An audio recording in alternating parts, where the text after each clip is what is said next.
Oh, Silvia, you poor thing. But we didn't get stuck in the pass. We are in Carson City, Nevada. Tonight we will be in Battleground, Nevada. 325 miles, I think.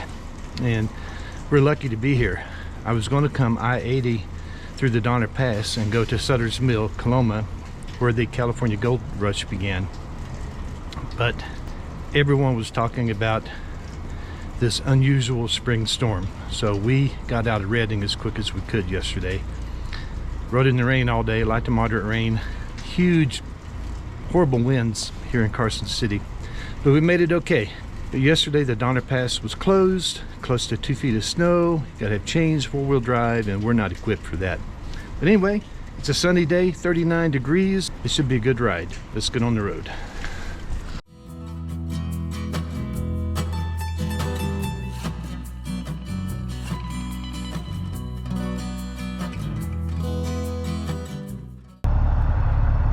Still in Carson City, and that snow was not there last night. So I think I miscalculated my miles today. I think it's less than 200 miles that I'm driving today, so I got time to take a little side trip. This is Virginia City and Silver City.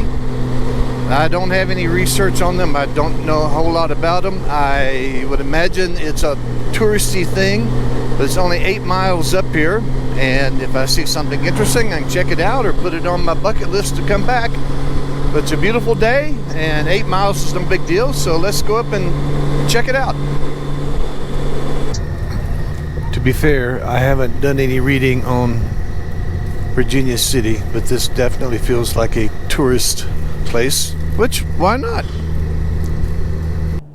There's a nice little park here in Virginia City that talks a little bit about the gold mining days. Let me show you. This is called a battery box. And a battery box is what was used to crush the ore to get out the gold.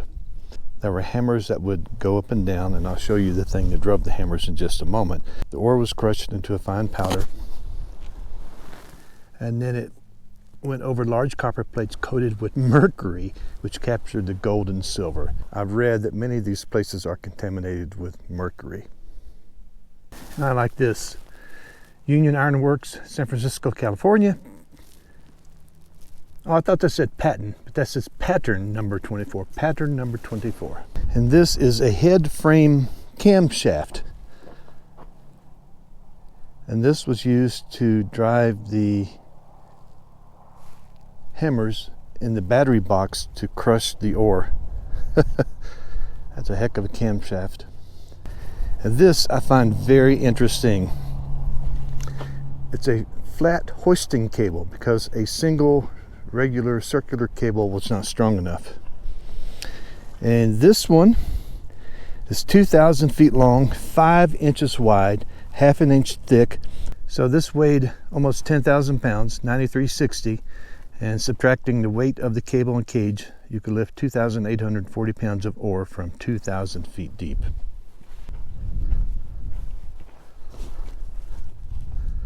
By the 1880s, 25,000 people lived here in Gold Hill and the Silver City communities.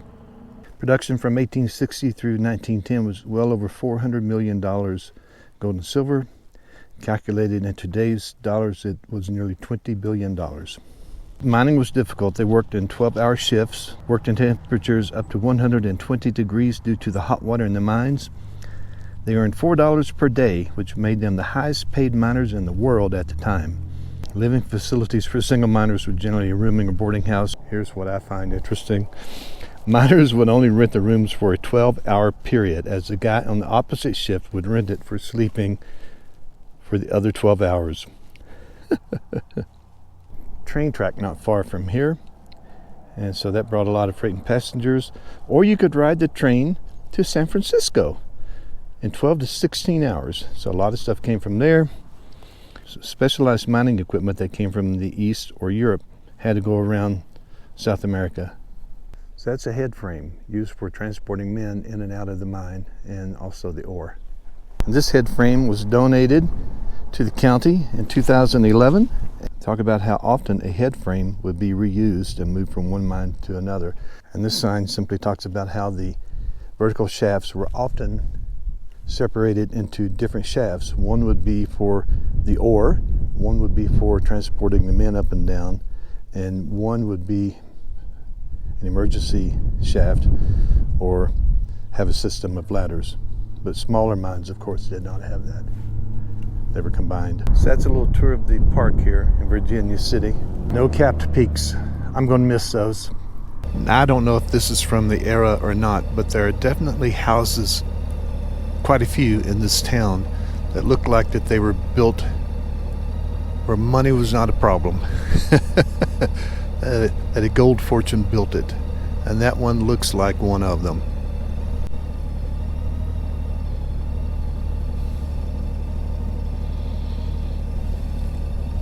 This building says 1876 at the top.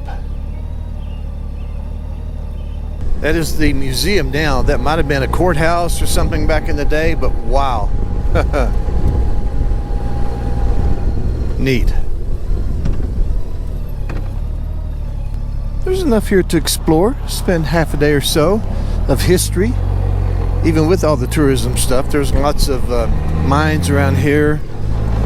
Lots of markers for different things. You can do the tourism thing or the historical thing, and I'm sure there's directories leading you to all the historical artifacts and markers and monuments. So be a fun place to come to, and there's plenty of parking. They got parking everywhere. Might have to walk a little bit, but it's easy to get around the town. So not as bad as I thought. I'd come here again, bring Lori, and look at that view leaving town. Holy cow, wow. The Sierra Nevadas. Can I cut across? Better not. I'm going to anyway. One last look. Nice. May not see them again for a year or two.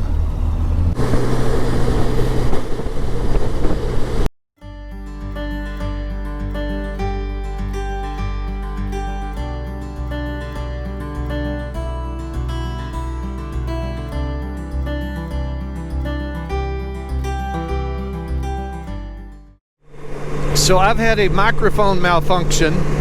I don't know if this will work. I lost the little sock or whatever that goes over the end of the mic. So we'll see how this works out. I've been in Nevada a dozen times in my entire lifetime, and I've never been on this road here. It's Highway 305, I think. It goes north from Austin straight up to Battle Mountain. Every time I've been in Nevada, I've been going east or west, one way or the other. Never north and south, so I've never been on this road. I thought I'd give it a try. One thing I kept expecting with the two places I stayed in California, and it never happened, was an added fee. Last year I stayed at Mono Lake at a independent motel, and I knew it was going to be more than I normally paid. I expected about 120 bucks with taxes and everything. I got the bill. It was $150, and I looked at the receipt, and there was a fee for more than 20 bucks, and it said EIF. I asked the lady what it was for, and she said it's an environmental impact fee, a fee for my impact to the state of California. But it could have been because it's kind of a touristy place. Like I said, it's Mono Lake. Could have been a county thing, I don't know, but that was odd. And I had another experience this morning. About 9:30, stopped at a McDonald's. Have you been to a McDonald's lately? There's lots of people running around and doing stuff, but no one wants to talk to you. They want you to use the terminals now, the kiosk. So I go up to the thing, I get started. I've used them before. Now I've been doing computer software and computer UIs, user interfaces, my entire life. And so I know my way around a screen, but I could not find anywhere on there to get a biscuit. It's 9:30 a.m. at a McDonald's. So I go over and try another machine. Same thing. So I walk up to the place where the cashier would normally be, and there's a sign there that says that I can get my biscuit there. So I go over to where I can see everyone in the kitchen running around and start waving my arms and saying, I'd love to get a biscuit. Finally, a lady comes over, takes my order for a biscuit. I'm order 193. I think we're all good. I walk over to a table. I wait for 3 or 4 minutes. No biscuit.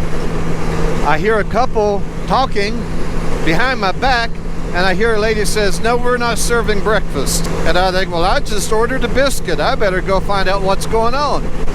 So I walk over to the place where everybody's running around and working, and I hear someone say, who took order 193? Some little teenage girl said, I did. So I yelled and said, yeah, that's my biscuit.